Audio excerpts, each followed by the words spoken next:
अगर मैं आपसे कहूं कि दो देश आपस में लड़ रहे हैं और एक देश ने दूसरे देश के खिलाफ किसी भी मिलिट्री, किसी भी वेपन का इस्तेमाल नहीं किया, बावजूद इसके एक कंट्री दूसरे कंट्री को हरा देती है, तो क्या आप इसे वॉर कहोगे?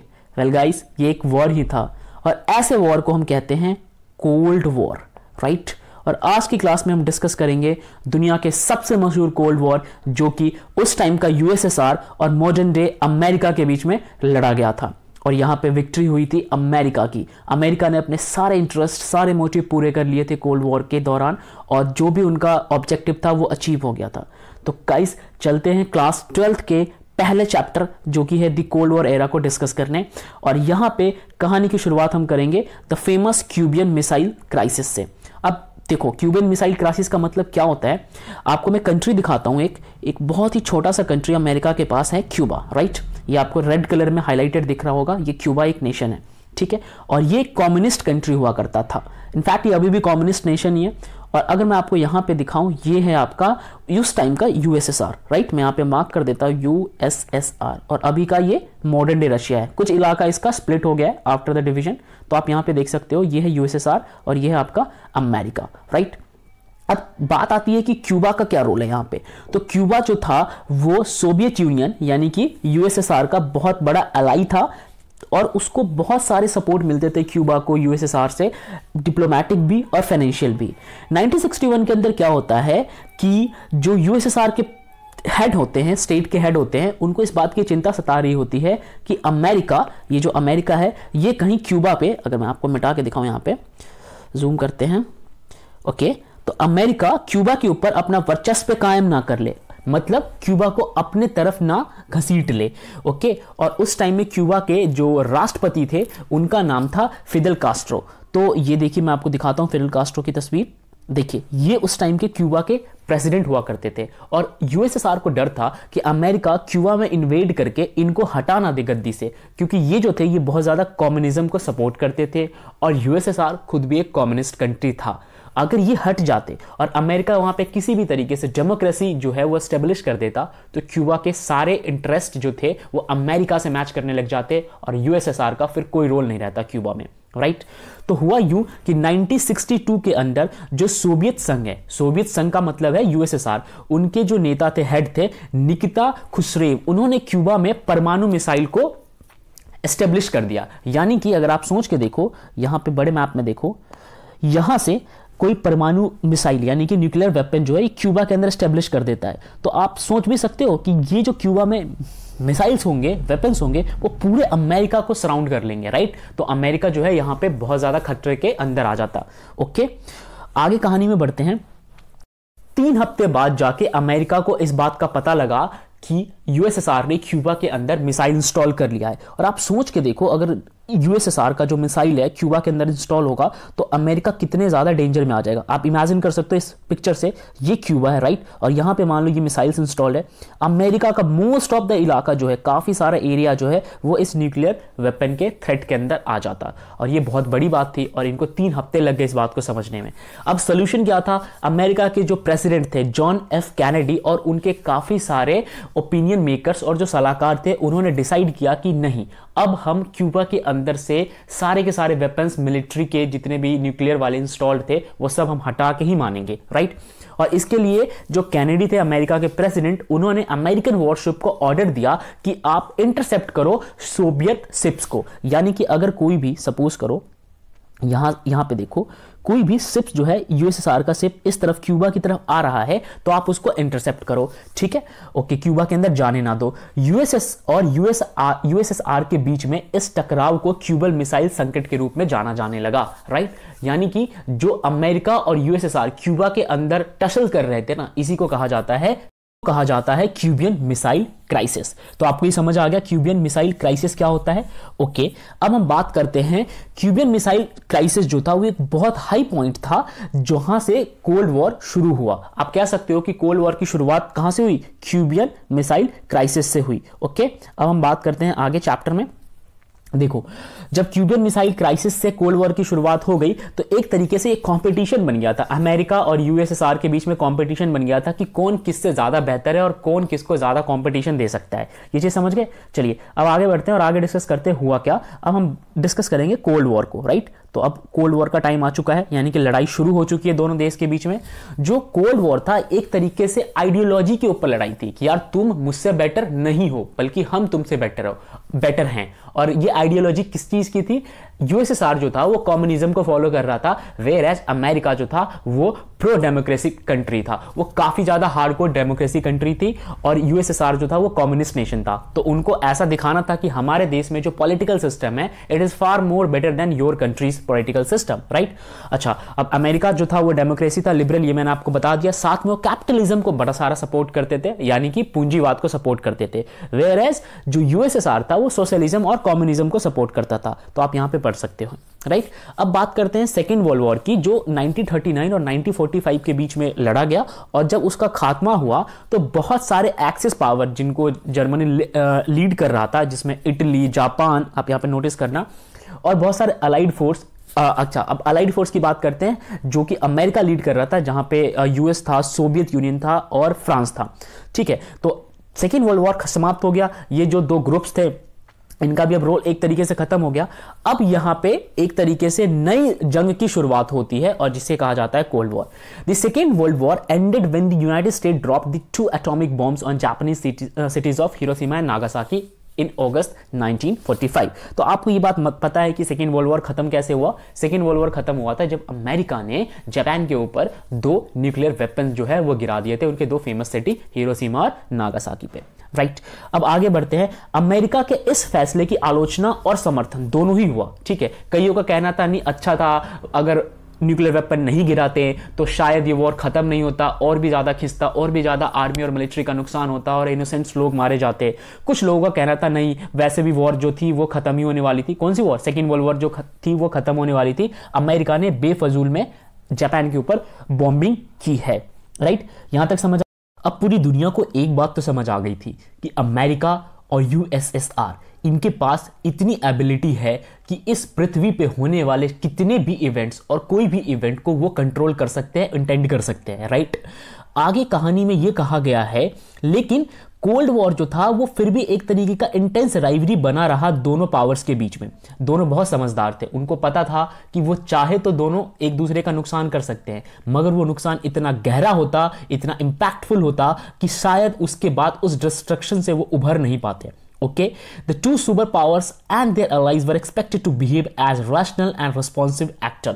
Okay, सबसे इंपॉर्टेंट एस्पेक्ट यही है कि जो इनके अलाइज थे, यानी कि अमेरिका के भी कुछ सहयोगी रहे होंगे, कुछ लोग अमेरिका को सपोर्ट कर रहे होंगे, कुछ कंट्रीज, वेरएज कुछ कंट्रीज यूएसएसआर को सपोर्ट कर रहे होंगे। ऑब्वियस सी बात है ना, जो डेमोक्रेटिक कंट्री होगा वो अमेरिका को सपोर्ट करना चाहेगा, और जो कम्युनिस्ट कंट्री होगा वो यूएसएसआर को सपोर्ट करना चाहेगा। लेकिन ये समझदार थे, इनको पता था कि लड़ने का कोई फायदा नहीं है, अगर नुकसान पहुंचाना है तो किसी और तरीके से नुकसान पहुंचाओ, बिकॉज मिलिट्री और आर्मी से नुकसान से अपना ही घाटा है, उस डिस्ट्रैक्शन से उभरना मुश्किल हो जाता, राइट। और यही चीज दोनों कंट्री ने अपनाई, और इसी के लिए कहा जाता है रिस्पॉन्सिबल एक्टर्स। और एक्टर्स में केवल यही नहीं थे, बल्कि वो भी कंट्री थे जो अमेरिका और यूएसएसआर को सपोर्ट कर रहे थे।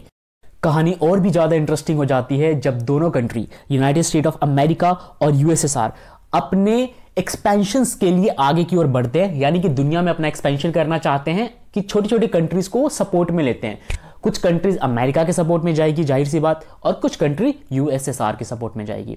बहुत सारी कंट्री इसलिए सपोर्ट में चली गई क्योंकि इन्होंने प्रॉमिस किया था कि वो इनको प्रोटेक्ट करेंगे, बहुत सारे प्रोटेक्शन देंगे, वेपन्स देंगे, इकोनॉमी के ऊपर ध्यान देंगे उन छोटी कंट्री का जो इनके सपोर्ट में आएंगे। साथ में इनकी जो लोकल राइवरीज थी, ठीक है, वो मोस्टली जो था वो रीजनल नेबर्स के ऊपर ही बेस्ड था। ओके, और सबसे पहला डिवीजन जो था वो आया यूरोप के अंदर। अब यहां पे अगर मैं आपको बड़े मैप में दिखाऊं, ये यूरोप में देखो, ये यूरोप है, ठीक है। ये वाला हिस्सा जो है, मैं अगर हाईलाइट करने की कोशिश करूं तो मोस्ट ऑफ द यूरोप का जो हिस्सा था ना, वो चला गया अमेरिका के पक्ष में, राइट। और इसमें इन्होंने मिलकर एक ग्रुप बनाया जिसको कहते हैं वेस्टर्न अलायंस, राइट। यहां पे वेस्टर्न अलायंस का मतलब है कि यूरोपियन कंट्रीज थे और अमेरिका उनको लीड कर रहा था, राइट। कुछ और भी कंट्रीज थे यूरोप के अलावा जो कि अमेरिका के पक्ष में थे, बट मोस्टली जो था यूरोपियन कंट्रीज थे। इवन कनाडा जो था वो भी अमेरिका के ही साथ था। ओके, ये बात समझ आ गई आपको। ऐसा नहीं था कि यूएसएसआर ने अपने अलायंसेस नहीं बनाए, फिर कुछ कंट्री यूएसएसआर के सपोर्ट में भी आई, और जो भी कंट्री यूएसएसआर के सपोर्ट में आई और उनके साथ जो ग्रुप फॉर्म हुआ उसको कहा जाता है eastern alliance, eastern alliance, right.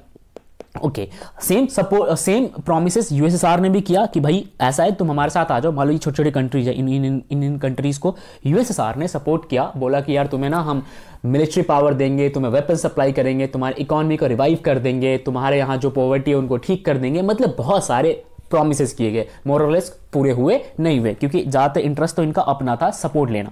Okay, और सेम चीज अमेरिका ने भी किया। लेकिन अब बारी आ जाती है जब इनका अलायंसेस बन जाता है, किनका? यूरोपियन कंट्रीज, बहुत सारी यूरोपियन कंट्रीज और अमेरिका का, और इनके अलायंसेस से एक मिलिट्री अलायंसेस बनता है जिनको कहा जाता है नेटो। ठीक है, मैं यहां पे लिखता हूं आपके लिए, इनको कहा जाता है नेटो। नेटो का बेसिक मतलब होता है नॉर्थ अटलांटिक ट्रीटी ऑर्गेनाइजेशन, और इसकी शुरुआत हुई थी अप्रैल 1949 में। ठीक है, आप यहां पे नोटिस करना, इसकी शुरुआत हुई थी, let me show you, fine. तो नेटो की शुरुआत हुई थी अप्रैल 1949 के अंदर। अब नेटो क्या है? नेटो एक प्रकार का अलायंस है, जैसा मैंने आपको बताया, वेस्टर्न अलायंस है अमेरिका और कुछ उनके सहयोगी का। यहां पे अमेरिका ने प्रॉमिस किया कि यार अगर आपके ऊपर वॉर होगा तो हम ये मानेंगे हमारे ऊपर वॉर हुआ है, यानी कि अगर मान लो कि कोई अटैक करता है, फॉर इंस्टेंस अगर मैं आपको समझाऊं, चलिए देखिए, कोई अगर अटैक करता है यूरोपियन नेशन पे तो इसका मतलब है उन्होंने अमेरिका पे भी अटैक किया है, तो डायरेक्टली और इनडायरेक्टली कह लो अमेरिका जो है उस वॉर में शामिल हो जाएगा। तो इस तरीके से अगर आपको इनमें से किसी भी कंट्री पर अटैक करना है, एक तरीके से इतने बड़े एरिया पे अटैक करने का मतलब हो गया। तो इसीलिए ना इनका अलायंसेस ज्यादा मजबूत था। ठीक है, इन अ सिमिलर फैशन जो यूएसएसआर है उनका भी अलायंसेस था जिसका नाम था ईस्टर्न अलायंसेस, और उन्होंने भी सेम प्रॉमिसेस किए थे। ठीक है, 1949 के अंदर नाटो एग्जिस्टेंस में आता है, और करंट डे नाटो में उस टाइम में 12 मेंबर स्टेट थे नाटो के अंदर। ठीक है, और ये 12 मेंबर स्टेट में एक तो यूएसए था खुद जो कि लीड कर रहा था, प्लस में 11 जो थे वो यूरोपियन नेशंस के स्टेट थे। और नाटो ने ये डिक्लेयर कर दिया कि अगर यूरोप के किसी भी कंट्री पे अटैक होता है तो सब पे अटैक माना जाएगा, यानी इंटायर यूरोप प्लस में यूनाइटेड स्टेट पे भी अटैक माना जाएगा। और North America would regarded as an attack on all of them. North America से मेरा मतलब है यूनाइटेड स्टेट जो है उसको रिगार्ड करेगा कि वो अटैक उन पे किया गया है।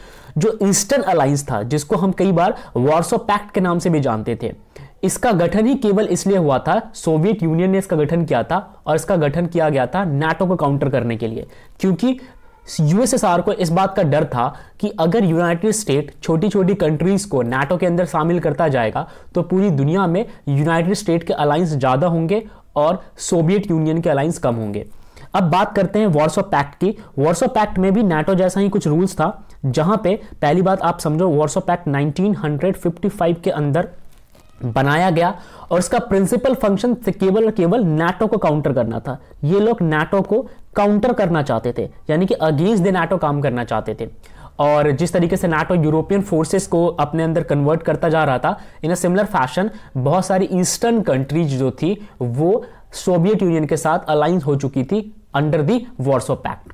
अब हम बात करते हैं ईस्ट और साउथ ईस्ट एशिया के अंदर। अगर आप डायग्राम के अंदर मतलब बड़े मैप में ध्यान से समझने की कोशिश करो तो आपको एक चीज समझ आएगी।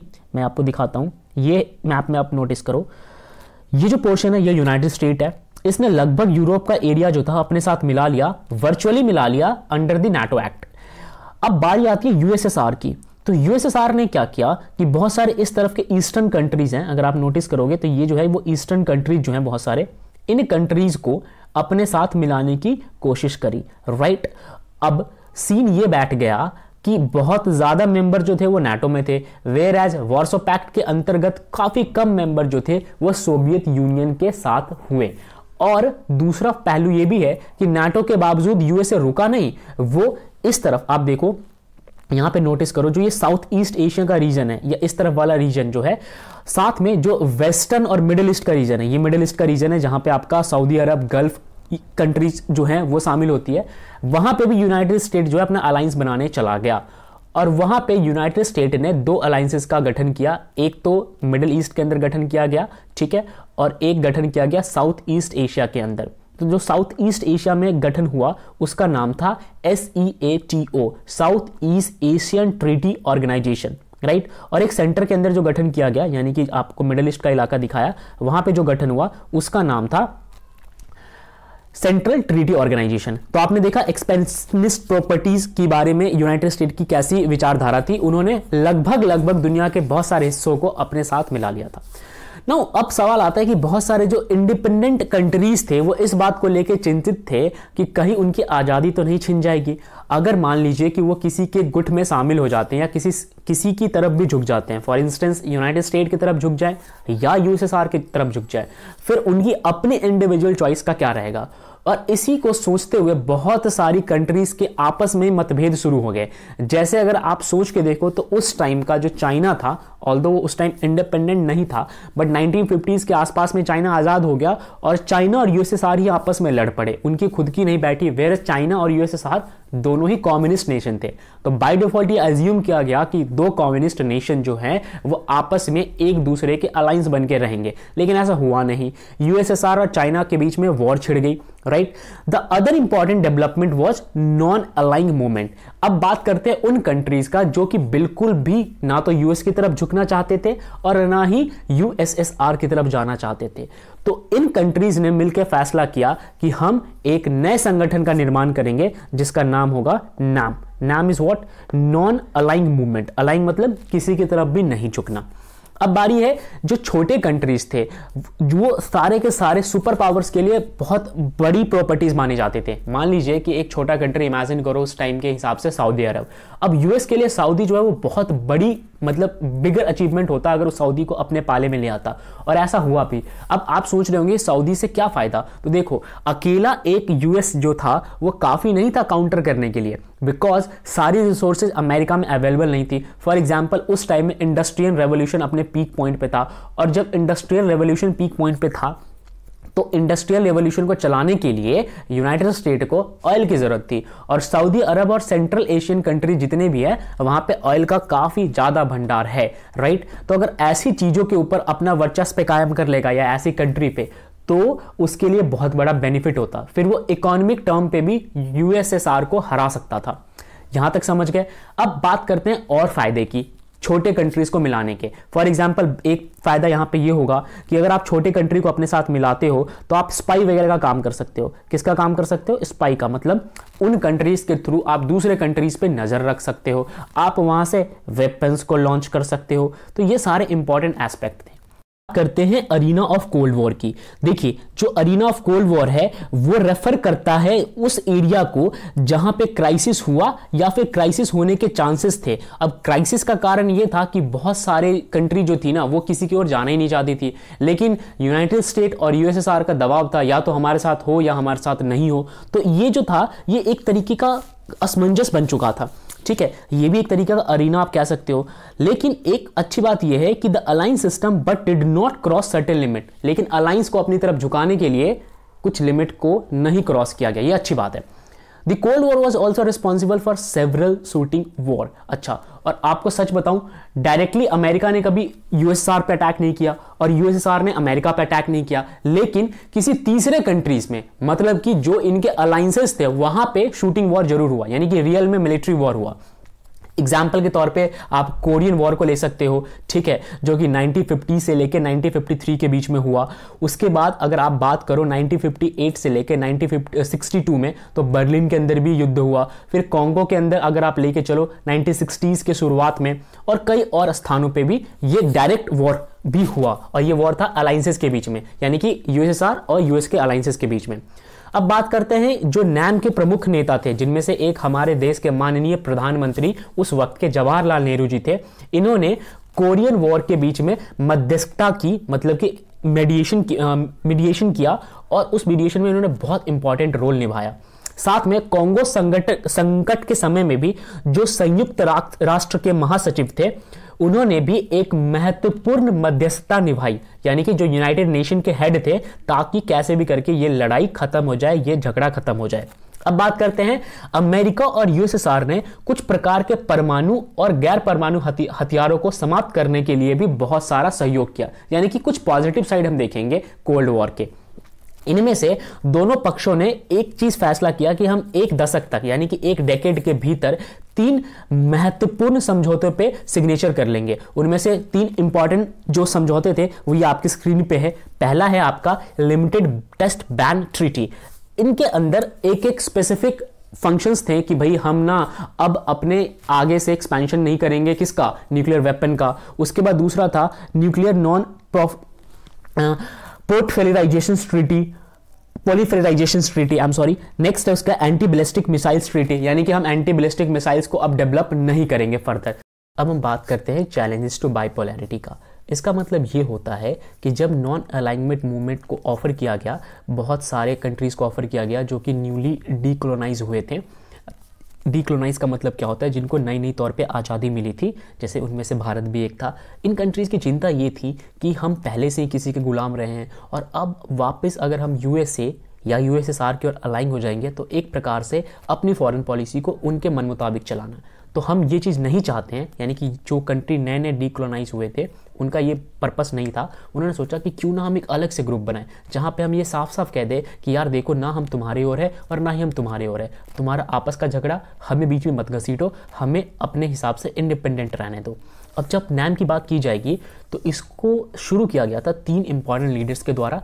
एक तो यार उस समय के ना यूगोस्लाविया के हेड जो थे वो जोसेफ ब्रोजो टीटो, और हमारे भारत के जो हेड थे वो पंडित जवाहरलाल नेहरू जी, और मिस्र के जो नेता थे गमाल अब्देल नासर, उनके द्वारा इसको शुरू किया गया था। साथ में यहाँ पे इंडोनेशिया के सुकर्नो और घाना के कामरे नक्रमा ने उस चीज़ को शुरू किया, यानी कि नाम को शुरू किया। अच्छा, अब सबसे इंपॉर्टेंट बात, यार कोई ऑर्गेनाइजेशन शुरू होती है तो उनका ना शिखर सम्मेलन होता है, मतलब एनुअल मीटिंग होती है। तो सबसे पहला जो एनुअल मीटिंग था 1961 में, ठीक है, वो था बेलग्रेड में आयोजित किया गया था, राइट। उसके बाद ये जो था नैम, इसका बेसिक मतलब यही था कि यार आप गुटबाजी मत करो, आप ना अलाइन मत हो किसी की ओर, ठीक है। गुटबाजी को खत्म करने के लिए और अलगावाद को खत्म करने के लिए, इन सब के लिए जो था वो नैम का निर्माण किया गया था, ठीक है। अब बात करेंगे कि न्यू इंटरनेशनल इकोनॉमिक ऑर्डर क्या होता है। देखो, जो चैलेंज था फॉर न्यूली डिकोलोनाइज कंट्रीज के लिए कि वो अपने आप को, जैसे भारत का एग्जाम्पल ले लो, वो चाहते थे कि हम अपने आप को पहले गरीबी से निकालें, अपने आप को डेवलप करें, अपने कंट्री को शिक्षित करें, न कि इन कंट्रीज के सुपर पावर के चक्कर में फंस के रह जाए, ठीक है। The idea of a new international economic order, तो मैं यहां पर लिख देता हूं आपके लिए, न्यू इंटरनेशनल इकोनॉमिक ऑर्डर, ठीक है। इसका मतलब है न्यू, ये है इंटरनेशनल, ये है इकोनॉमिक और ये है ऑर्डर। इसका आइडिया क्या था, मतलब क्यों बनाया गया इसका? तो idea of new international economic order originated with this realisation. कौन से रियलाइजेशन के साथ ओरिजिनेट था कि हम अपने आप को अमीरी की तरफ ले जाएंगे, शिक्षा की तरफ ले जाएंगे, अपने आप को, अपनी कंट्री को दुनिया के सामने एक अच्छा नेशन पेश करेंगे, ना कि वॉर्स और सुपर पावर इनके रिप्रेजेंटेशन के चक्कर में नहीं फंसेंगे। अब बात की जाती है यूनाइटेड नेशन कॉन्फ्रेंस के ऊपर, ठीक है। देखो, जो यूनाइटेड नेशन का कॉन्फ्रेंस था ट्रेड और डेवलपमेंट को लेके, वो उसका एक रिपोर्ट आया 1972 के अंदर, ठीक है। और उसके अंदर ये बताया गया towards a new trade policy for development. अब अगर यूनाइटेड नेशन एक रिपोर्ट पब्लिश कर रहा है डेवलपमेंट को लेके, वो भी किसके ऊपर, ट्रेड के ऊपर। अब देखो, ट्रेड होगा, व्यापार होगा, तभी कंट्री जो है इकोनॉमिकली ग्रो करेंगी, ओके। अब जो नेचर था ना अपने नैम का, यानी नॉन अलाइनमेंट का, वो चेंज हो गया थोड़ा थोड़ा to give greater importance to economic issue. पहले तो यार नैम का ना सिंपल पर्पस ये था नैम का कि भाई कुछ भी हो जाए, ना तो हम अमेरिका की ओर जाएंगे, यूएसए की ओर जाएंगे, ना ही हम यूएसएसआर की ओर जाएंगे। लेकिन नैम में अब कुछ हमने चेंजेस किए, और जो फाउंडिंग कंट्रीज थे उन्होंने कुछ चेंजेस किए, और जो ये यूनाइटेड नेशन ने ऑर्डर अभी पास किया था ना, रिपोर्ट पास किया था towards a new trade policy, उसको नैम ने अपना लिया, ठीक है। क्योंकि नैम का कहना था अगर हम इकोनॉमिकली डेवलप नहीं होंगे तो किस बात के लिए फिर हम एक अच्छे कंट्री बन पाएंगे, right, okay. The nature of non alignment change to give greater importance to economic issue, ठीक है। इकोनॉमिक इशू पे नैम ने ध्यान देना शुरू कर दिया, और साथ में NAM became an economic pressure group. यानी कि नैम का ये कहना था, जो नॉन अलाइनमेंट मूवमेंट था, इनका ये कहना था कि जब तक हम इकोनॉमिकली डेवलप नहीं करेंगे हम थोड़ी किसी पे प्रेशर लगा सकते हैं। तो अब धीरे धीरे जो था वो नैम के ऊपर जो है वो एक तरीके से दबाव आने लग गया इकोनॉमिकली डेवलप होने का। हम बात करते हैं भारत और कोल्ड वॉर का क्या आपस में रिलेशन था। देखो यार, इंडिया ने ना सिंपल सी बात है 2 वे पॉलिसीज को फॉर्म किया कोल्ड वॉर के दौरान में। ना ही भारत ने यूएसए को ज्वाइन किया और ना ही उसने यूएसएसआर को ज्वाइन किया, ठीक है। It did not join any alliances and raise voice against newly decolonise countries becoming part of these alliances, okay. तो एक तो हमने यार नैम का निर्माण कर लिया था ना, हमने नैम का निर्माण कर लिया था, और हमने जितने भी कॉलोनाइज कंट्रीज थे, मतलब न्यूली इंडिपेंडेंट कंट्रीज थे, ठीक है, उनको बोला आप नैम ज्वाइन करो, आप इस यूएसए और यूएसएसआर के चक्कर में मत पड़ो, ठीक है। और इंडिया ने खुद भी यूएसए और यूएसएसआर का साथ नहीं दिया था। जो पॉलिसी थी इंडिया का was not feeling away but was in favour of actively intervening in world affairs to soften cold war rivalries. भाई भारत का यही कहना था कि देखो ऐसा नहीं है कि हम आपसे अलग हो रहे हैं, कट रहे हैं, सिंपल सी बात यह है कि हम भी चाहते हैं वर्ल्ड के जितने भी अफेयर्स हैं उसमें हम दखल अंदाजी करें, बट हम चाहते हैं पॉजिटिव तरीके से करें, हम चाहते हैं डेवलपमेंट की नज़र से करें, हम इकोनॉमिकली ग्रो करने की पर्पज से करें, ना कि हम किसी को अव्वल प्रूव करने के चक्कर में करें, जो कि सीन था यूएसए और यूएसएसआर का, ठीक है। India's policies of non alignment was criticise on a number of counts, मगर सीन ये था जो इंडिया ने नॉन अलाइनमेंट पॉलिसी को ज्वाइन किया ना, तो बहुत सारे क्रिटिसिज्म का भी सामना करना पड़ा था कि आप क्यों नॉन अलाइनमेंट पॉलिसीज को फॉलो अप कर रहे हो। और ये भी था अगर आप यूएसए के साथ या यूएसएसआर के साथ जाते तो हो सकता है उनकी मदद से हम ज़्यादा जल्दी डेवलप कर पाते, but it was just a matter of time. हो सकता था कर पाते, हो भी सकता था हम बुरी फंस जाते, but still it became both as an international movement and a core of India's foreign policy. तो भारत के फॉरेन पॉलिसी का एक बहुत बड़ा नींव है नैम, ठीक है। तो ये था ये चैप्टर। मैं उम्मीद करता हूँ आपको ये चैप्टर समझ आया होगा, और अगर आपको ये चैप्टर समझ आया तो मेक श्योर कि आप इस वीडियो को लाइक करें और stay tuned for further more interesting videos. Bye.